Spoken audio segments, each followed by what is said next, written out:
Assalamualaikum warahmatullahi wabarakatuh. Pada agenda 3 pelatihan dasar CPNS angkatan 186, kami dari kelompok 3, subkelompok 2 akan memaparkan tugas kelompok kami dengan judul analisis masalah terkait kota layak huni serta kaitannya dengan manajemen dan smart ASN. Indikator kota layak huni setiap tahunnya dinilai oleh Economist Intelligence Unit melalui The Global Livability Index dengan 30 indikator dari 5 kategori. Pada kesempatan ini, kelompok kami akan fokus pada salah satu kategori, yaitu infrastruktur.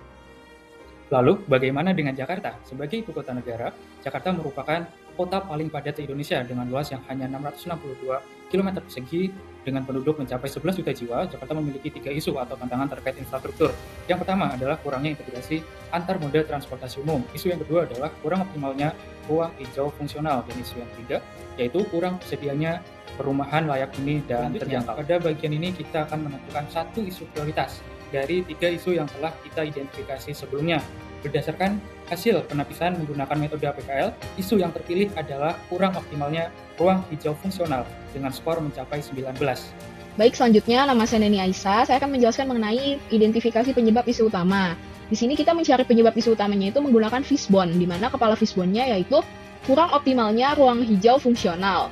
Oke, dengan terdapat 6 bagian dari fishbone ini, ada measurement, yaitu lemahnya sistem monitoring dan evaluasi. Machine, ada kurangnya pemanfaatan teknologi hijau. Man, ada rendahnya partisipasi masyarakat dalam pemeliharaan RTH. Material, yaitu tidak optimalnya pengelolaan lahan. Environment, yaitu tingginya tingkat kepadatan bangunan menyisakan sedikit ruang terbuka hijau. Dan method, yaitu lemahnya penerapan metode perencanaan. Baik, selanjutnya penentuan penyebab isu utama. Di sini kita menggunakan metode USG.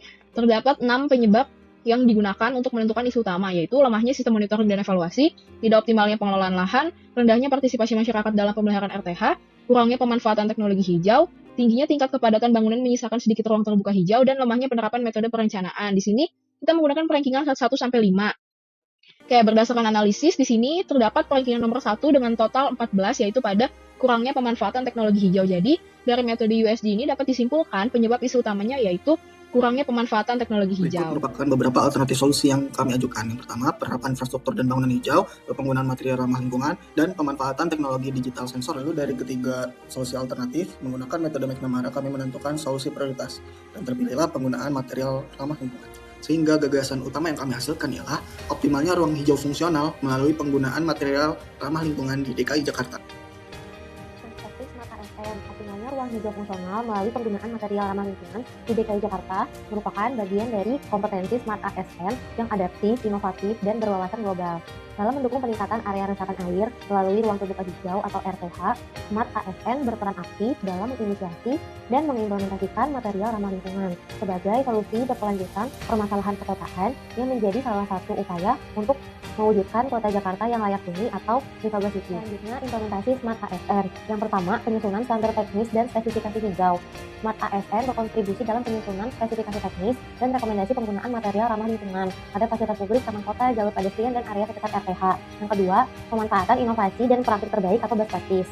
Smart ASN mengadopsi praktik terbaik dari kota-kota layak huni di dunia dalam penggunaan material berkelanjutan untuk mendukung pengendalian banjir dan peningkatan kualitas lingkungan. Yang ketiga, penggunaan material ramah lingkungan. Smart ASN memastikan perencanaan pembangunan dan revitalisasi RTH menggunakan material yang mendukung fungsi ekologis seperti paving berpori, batu sikat, dan material alami yang memungkinkan air hujan meresap ke dalam tanah.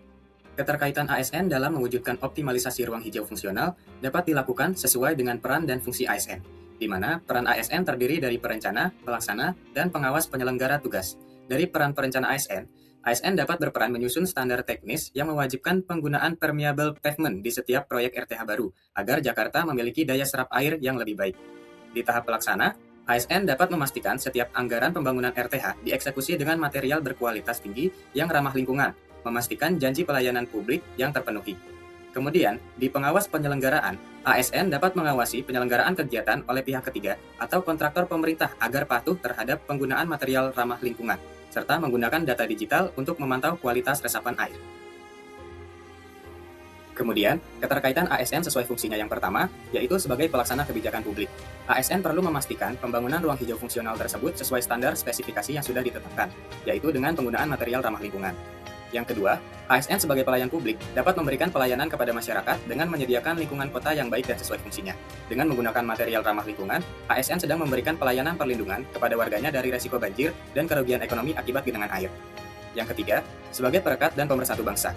ASN dapat hadir untuk memastikan bahwa pembangunan RTH dan penggunaan material ramah lingkungan dilakukan secara adil di seluruh wilayah Jakarta, mencegah konflik sosial yang mungkin timbul akibat ketimpangan akses terhadap area bebas banjir.